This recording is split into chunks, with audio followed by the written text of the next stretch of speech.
Hi, my name is Barry Jennings. I'm 52 years old. I've worked for 33 years at one location. Basically, that's it. I'm married, father of 4. That's it. Why don't you tell people your experience from the very beginning of the day on September 11th, 2001? All right, it was, as I told you guys before, it was very funny. I was on my way to work, and traffic was excellent. I received a call that a small Cessna had hit the World Trade Center, and I was asked to go and man the Office of Emergency Management at the World Trade Center 7 on the 23rd floor. As I arrived there were police all in the lobby. They showed me the way to the elevator. We got up to the 23rd floor. Me and Mr. Hess, who I didn't know was Mr. Hess at the time, we got to the 23rd floor. We couldn't get in. We had to go back down. Then security and police took us to the freight elevators, where they took us back up, and we did get in. Upon arriving into the OEM EOC, we noticed that everybody was gone. I saw coffee that was on a desk.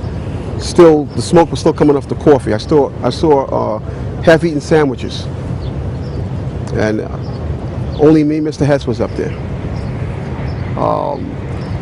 After I called several individuals, one individual told me that to leave and leave right away. Mr. Hess came running back in and said, "We're the only ones up here. We got to get out of here." He found the stairwell. So we subsequently went to the stairwell and we're going down the stairs. When we reached the 8th or the 6th floor, the landing that we were standing on gave way. There was an explosion and the landing gave way. And I was left there hanging. I had to climb back up, and now I had to walk back up to the 8th floor. After getting to the 8th floor, everything was dark. It was dark and it was very, very hot. Very hot. I asked Mr. Hess to test the phones as I took a fire extinguisher and broke out the windows. Once I broke out the windows, I could see outside below me. I saw police cars on fire, buses on fire. I looked one way, the building was there. I looked the other way, it was gone. I was trapped in there for several hours. I was trapped in there when both buildings came down. The firefighters came. They came to the window, because I was going to come out on the fire hose. I didn't want to stay there any longer. It was too hot. I was going to come out on the fire hose. They came to the window. They started yelling, "Do not do that. It won't hold you." And then they ran away. See, I didn't know what was going on. That's when the first tower fell. When they started running, the first tower was coming down. I had no way of knowing that. Then I saw them come back. Now I saw them come back with more concern on their faces. And then they ran away again. The second tower fell. So as they turned and ran the second time, the guy said, "Don't worry, we'll be back for you." And they did come back. This time they came back with 10 firefighters. And they kept asking, "Where are you? We don't know where you are." I said, "I'm on the north side of the building," because when I was on the stairs, I saw north side. Excuse me. All this time, I'm hearing all types of explosions. All this time, I'm hearing explosions. And I'm thinking that maybe it's the buses around me that were on fire, the cars are on fire. But I don't see no, but I'm still hearing these explosions. When they finally got to us, and they took us down to what they called the lobby, because I asked them, I said, when we got down there, I said, "Where are we?" He said, "This was the lobby." And I said, "You got to be kidding me." It was total ruins. Total ruins. Now keep in mind, when I came in there, the lobby had nice escalators. It was a huge lobby. And for me to see what I saw, it was unbelievable. And the firefighter that took us down kept saying, "Do not look down." And I kept saying why. He said, "Do not look down." And we were stepping over people. And you can feel when you're stepping over people. They took us out through a hole Like I don't know who made this hole in this wall. That's how they got us out. They took us out through a hole, through the wall, to safety. As they were taking me out, one firefighter had fallen. I believe he was having a heart attack. But before that, this big giant police officer came to me. And he says, "You have to run." I said, "I can't run. My knees are swollen." He said, "You're going to have to get on your knees and crawl in." He said, "Because we have reports of more explosions." And that's when I started crawling. And I saw this guy fall behind me. And his comrades came to his aid. They dragged him to safety. I was looking for an ambulance for my knees. And at that time, they told me, "You got to walk 20 blocks to refuge." Before I got there, Eyewitness News grabbed me and started interviewing me. That's basically it.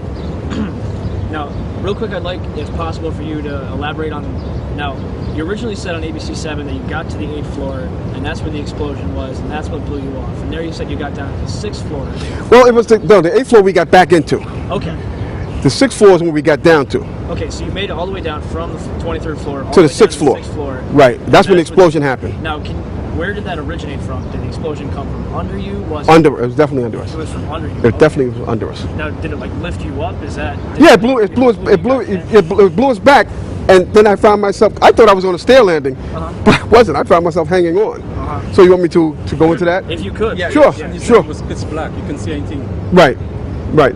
If you could please elaborate on that. Sure. Just quickly. Okay. When I made it to the 6th floor, and there was an explosion. The explosion was beneath me.